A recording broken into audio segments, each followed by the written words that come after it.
국정감사 첫날 제가 이런 내용의 질의를 했었습니다.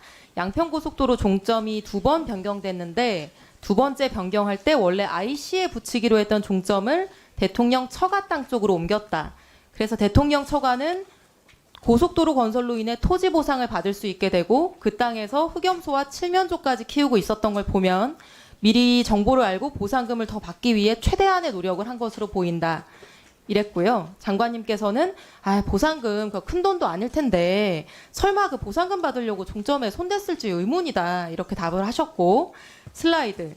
같은 날 여당 의원님 질의에 답하시면서는 정확한 것은 아니지만 현재의 노선을 기준으로 하면 처가 땅과 고속도로가 아주 근소하게 안 겹치는 것으로 확인했다. 그래서 당연히 보상 대상도 아니다. 이렇게 답변을 하셨습니다. 네, 의원님 질의 이후에 질의하셨을 때는 제가 이 내용을 충분히 정확하게 인지를 못했었고요. 질의 이후에 확인을 하니까 아마 따로 설명드렸을 것 같은데 이런 내용입니다. 예. 제가 지금부터 첫 번째 대안 노선으로 추진될 경우에 처가 땅이 보상 대상이 된다는 거. 두 번째 대통령의 처갓집 식구분들이 크던 작던 토지 보상금에는 늘 진심이신 분들이기 때문에 이번에도 그랬을 거라는 점, 이 두 가지를 증명해 보이겠습니다.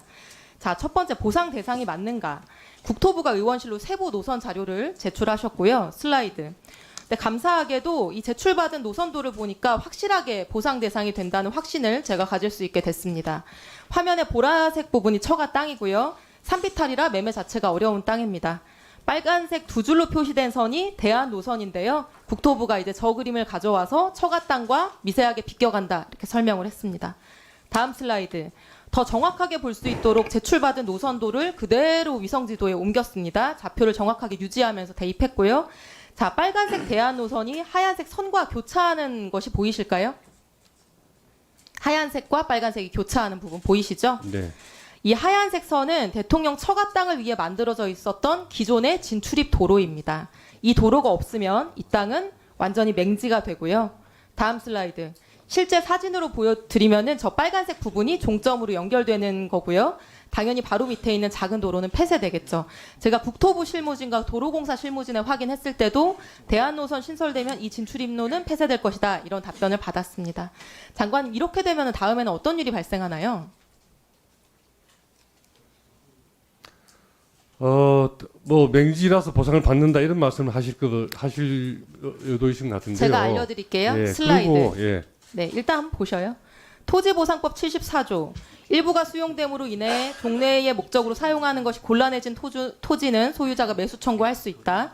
시행령 39조 1항 3호.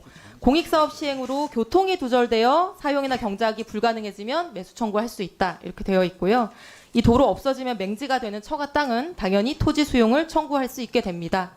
교통이 두절되니까요.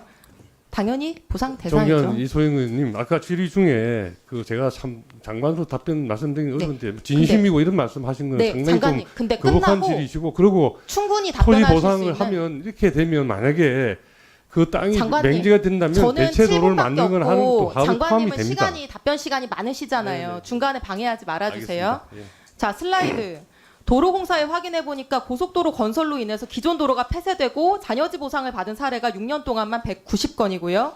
다음 슬라이드. 대통령 처가는 이 부근에 확인된 것만 7,240평을 가지고 있습니다. 더 있을 가능성도 있고요. 중요한 것은 이 땅들이 토지 보상으로이 아니면 매매하기가 어려운 땅이라는 것입니다. 매수자도 없고 재산세만 나가는데 기왕 고속도로 오는 김에 내 땅도 처분할 수 있으면 얼마나 좋을까. 그래서 보상을 노리고 종점을 여기로 붙였다는 거에 증거는 지난번에 보여드린 흑염소와 칠면조인데요. 다음 슬라이드. 이번에 가보니까 여기서 양봉도 하고 있었습니다. 사진에 보이는 게 양봉통이고요. 흑염소, 칠면조, 꿀벌 이 세 가지 동물의 공통점이 뭔지 아십니까? 셋 다 토지보상법 시행규칙 별표 3에 보상 대상으로 규정되어 있는 것들이라는 것입니다. 저는 이게 충분히 증거가 된다고 생각을 하고요. 다음으로 보상금 몇 푼 받으려고 과연 이런 일을 했을 것이냐 이런 부분인데요. 저는 장관님께서 이 최은순 씨가 어떤 분인지 잘 모르셔서 하신 말씀이라고 생각을 합니다. 장관님이나 저 같은 일반인들과는 정말로 다른 분이라는 것을 제가 말씀드리겠습니다. 몇 가지 사례만 알려드릴게요. 자, 슬라이드. 대통령 장모 최은순 씨는 2001년 충남 아산시 배방읍 장제리 일대 토지를 매수합니다. 불과 1년 후인 2002년 철도청에 토지가 수용됩니다. 복선전철 사업에 이 토지가 편입되거든요. 어떻게 귀신같이 알고 1년 전에 땅을 샀을까? 다음 슬라이드. 바로 옆에 땅입니다. 그로부터 2년 후인 2004년에 나머지 땅이 LH에 수용됩니다. 아산 신도시 개발 사업에 토지가 편입된 건데 배방읍 개발되는 타이밍 굉장히 잘 알고 들어간 것 같죠? 이때 LH한테 받은 토지 보상금 다음 슬라이드. 129억 원입니다. 토지 보상 사례는 양평군에도 있습니다. 다음 슬라이드. 지금 종점이 붙는 양평군 병산리의 다른 땅입니다. 장모 최은순 씨는 상속받아서 가지고 있었던 땅을 굳이 2003년에 지목 변경을 합니다. 임야에서 대지로. 대지가 훨씬 가치가 높죠. 그리고 2004년에는 필지 분할을 합니다. 보상금 많이 받기 위해서 주로 하는 행위입니다. 그리고 나서 딱 바로 다음 해인 2005년에 국토부에 의해서 수용이 됩니다. 중부내륙고속도로 건설하면서 이 땅이 편입됐기 때문이죠. 최은순 씨는 보상받기 가장 좋은 컨디션에서 보상금을 받았는데 어떻게 미리 안 것처럼 이렇게 1, 2년 전에 작업을 했던 것인지 저는 매우 신기합니다. 저는 전문 용어로 이런 분들 선수라고 부른다고 생각을 하고요. 작은 보상금이라도 놓치지 않고 국가 SOC 사업이 진행될 때마다 엄청난 정보력으로 미리 움직여서 땅을 사거나 최적의 보상 컨디션으로 만들어서 보상금을 받고 그걸로 부자가 된 분들을 보상금 선수라고 합니다. 이래도 설마 푼돈 때문에 그랬을 거라고 생각하시나요?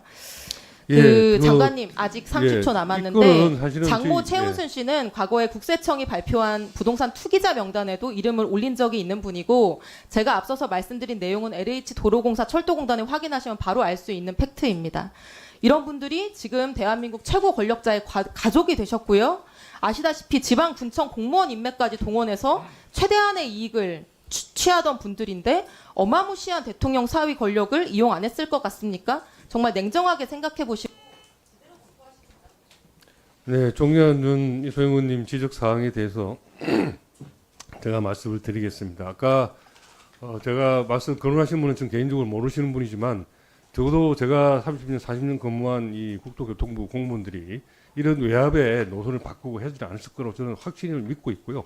만약에 그런 일이 있었으면 지난해 전국을 떠들썩게 했던 양평 사건, 기가는 애도 다른 양평에 뜨거울 때 누군가가 나와서 뭘 이야기를 했을 텐데 그런 기록이 없지 않습니까? 다만 우리 종년 이소영 의원님께서는 하실 수 있는 상상력 또는 추론을 하시는 것일 뿐이지 객관적인 증거가 없다. 그리고 이거는 우리 누누이 발생했지만 우리가 도로공사를 할 때 설계하는 업체가 대안 노선을 찾도록 우리가 정해져 있는 이 과업지시서에 이미 교과서처럼 들어가 있습니다. 그리고 예타 제도가 29년인가 09년인가 생겼는데 그 예타 제도 이후에 총 24건의 사업에 대해서 노선 재검토가 설계 과정이 이루어져 가지고 그중에 무려 24건 중에 14건이 노선이 변경이 됐고요. 변경된 노선이 변경된 14건들의 평균 변경률이 무려 77%입니다. 그러니까 이 건이 그냥 어쩌다가 생긴 아주 예외적인 일이 아니고 설계하는 업체가 들어가서 정말 설계 기술자 입장에서 예타는 이코노미스트들이 하는 겁니다. 이코노미스트들이 그 숫자를 갖고 한 예타를 받아보고 엔지니어적인 입장에서 정말 들어가서 최적대한 노선을 찾도록 과업지시서에 되어 있고 그 과업지시서는 지난 정부에서 만든 겁니다. 그거에 따라서 정말 기술자적인 양심을 가지고 설계를 대안을 찾은 것이지 이런 일 때문에 찾았으면 알았다라고 저는 개인적으로 확신을 하고요. 아까 말씀하신 맹지 문제는 저도 85년에 건설부 입사해서부터 보상 법도 만들고 실무도 담당해 봤는데 이런 것 같으면 교각을 채워서 들어가든지 그렇지 않으면 정말 맹지가 될 것 같으면 진입도를 만들어 주든지 하는 것이 훨씬 보상비보다 싸기 때문에 그렇게 안 하면 담당 공무원이 다칩니다. 그래서 그거는 종년 이소영 의원님께서 지나치게 좀 과다 걱정을 하신 것 같고 이 실무를 아는 행정 공무원 입장에서 보면 그렇게 그 7,000평이나 되는 땅이 이 보상금을 받도록 그렇게 도로 설계를 하지 않는다. 그렇게 말씀을 제가 드리겠습니다. 장관님 지금 말씀하신 내용들 작년에 원희룡 장관님께서도 다 똑같이 말씀하셨던 내용이 그것이 진실에 가까우니까 원장님도 이야기하시고 저도 이야기하는 거 아니겠습니까?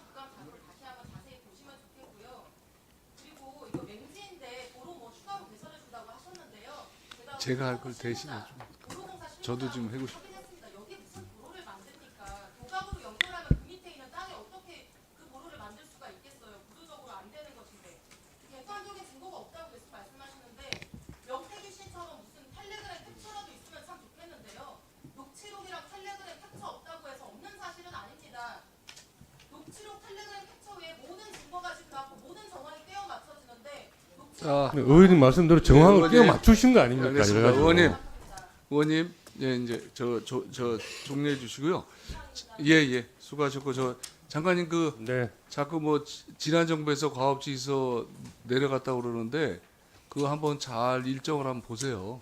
그 제가 저번에도 말씀드렸지만 그 일정을 그 기계적으로 그 어떤 시기에 어떻게 이루어졌는지 한번 그러니까 보시죠. 인수위가 과업지수에 설계한 인수위가- 주는 자, 과업지수는 예. 장관님, 인수위가 작동되던 시기에 만들어진 거고, 그러니까 그렇게 저 표현을 하실 때 오해를 살 만한 물론 뭐 지시를 하시고. 그 말씀을 그렇게 하시니까 그건 뭐 의원장님 의견도 저희가 존중하겠습니다만은 제 말씀의 요지는 그런 과업지수가 특별한 게 아니다. 고전에 발주된 모든 다른 장관님, 학교도 만약에 확인해 장관님, 보시면 그렇게 장관님, 아마 그 정도- 과업지수가 다 장관님, 있을 거라고 생각합니다. 장관님, 그 정도 저희가 됐으면 벌써 다 납득이 돼가지고 진행이 됐어야 되잖아요. 그죠? 자, 그러면 지금부터 잠시만 주목해 주시기 바랍니다. 제가 구독자분들을 위해서 선물 하나를 준비했는데요. 제가 항상 여러분들께 드리는 말씀이 있습니다. 뉴스만 평소에 잘 챙겨보셔도 돈이 되고 돈을 벌 수 있다라고 말씀을 드렸는데요. 여러분들은 여기 보시는 삼성전자 뉴스를 보고 어떤 생각이 드세요? 아니면 정치인들의 뉴스, 날씨 뉴스를 보고는 어떤 생각이 드시나요? 그냥 뉴스만 보고 끝내는지 아니면 이 뉴스를 어떻게 이용할 수 있는지 이 부분을 고민하고 계시는지를 되물어보고 싶습니다. 그 이유가 뭐냐 하면 제가 지난번에 여러분들께 뭐라고 말씀을 드렸었죠? 지금은 반도체 섹터를 눈여겨보셔야 한다고 말씀드렸습니다. 그리고 나서 이런 썸네일들 뉴스를 통해서 많이 보셨을 겁니다. 반도체 내용이 이슈가 됐을 때 부자들은 어떻게 생각한다? 반도체 관련주들은 뭐가 있는지, 어떤 종목이 가장 좋은지, 어디에 투자해야 돈이 몰리는지 자연스럽게 생각한다고 제가 말씀을 드렸죠. 그 이유가 뭐냐 하면 부자들이 봤을 때는 이슈가 곧 돈으로 이어지고 그 이슈가 나에게 돈을 벌어준다는 경험적 확신이 있기 때문에 부자들은 항상 이런 사회적 이슈를 관심 있게 챙겨본다고 제가 말씀을 드렸습니다. 이번에도 마찬가지인데요. 제가 지난번에 시청자분들과 함께하는 주식으로 수익 내기 이벤트를 진행했었죠. 당연히 100% 무료로 진행을 했었고요. 여기 보시면 아시겠지만 제가 지난번에도 구독이라고 보내주신 모든 시청자분들께 반도체 관련주 중에 가장 크게 급등할 딱 한 종목, 많은 종목도 아니라 한미반도체 한 종목을 여러분들께 추천드렸어요. 그러면서 여기 나와 있는 대로 정확히 얼마에 매수해야 하는지, 그리고 수익률이 어느 정도 나왔을 때 팔아야 하는지를 이런 부분들까지 여러분들에게 정확히 알려드렸었는데 지금 실제로 어떻게 되었다? 오른쪽을 보시면 아시겠지만 제가 지난번 문자 발송으로 이 한미반도체를 소개해드리고 나서 실제로 이렇게 5배 이상 어마무시한 상승이 나왔습니다. 100만 원만 투자를 했어도 무려 500만 원이 넘는 수익금이 생긴 거죠. 그래서 당시에도 굉장히 많은 분들이 제가 드린 이 한미 반도체로 수익을 내실 수가 있으셨을 텐데요. 다시 한번 축하드린다고 말씀을 드리겠고 이번에도 마찬가지입니다. 앞으로도 2024년, 2025년 계속해서 기대해볼 섹터는 AI입니다. 그 중에서도 AI 반도체는 그 누구도 부정할 수 없는 미래 성장 산업입니다. 그러면 우리가 어떻게 생각해 볼 수 있을까요? AI 반도체 종목 중에 앞으로 크게 대장 역할을 하면서 10배 이상 급등할 수 있는 텐베고 종목을 지금부터 열심히 추적해야 한다는 겁니다. 큰 돈을 투자하지 않더라도 월급의 일부분 아주 소액이라도 이 종목을 모아가야 수백 %의 수익률을 손에 쥘 수 있는 것이죠.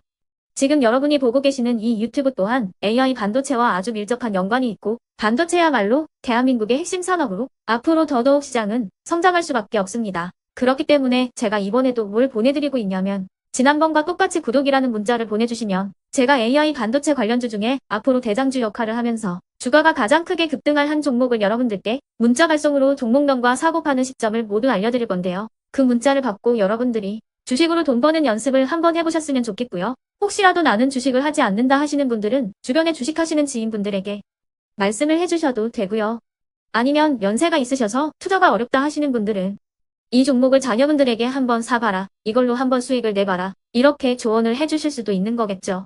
그래서 지금 이 영상을 보시는 시청자분들 중에 나도 이번 종목이 좀 궁금하다 하시는 분들은요. 누구나 상관없이 그리고 어느 시간대나 상관없이 부담없이 010-2514-5930번으로 구독이라는 문자 보내주시면 제가 이번에도 똑같이 무료 추천 급등주 문자를 보내드리겠습니다. 이해되시겠죠? 제 번호 010-2514-5930번으로 구독이라는 문자 보내주시면 여러분들이 직접 이슈를 통해서 돈 버는 연습을 해보실 수가 있는 거고 제가 돈을 받는 것도 아니고 투자를 대신해 드리는 것도 아니기 때문에 부담 없이 신청해 주시면 되는 겁니다. 그리고 수익이 나면 저는 다른 것은 하나도 바라지 않습니다. 제 채널에 구독, 좋아요 한 번씩만 눌러주시라 이렇게 다시 한번 말씀을 드리겠습니다.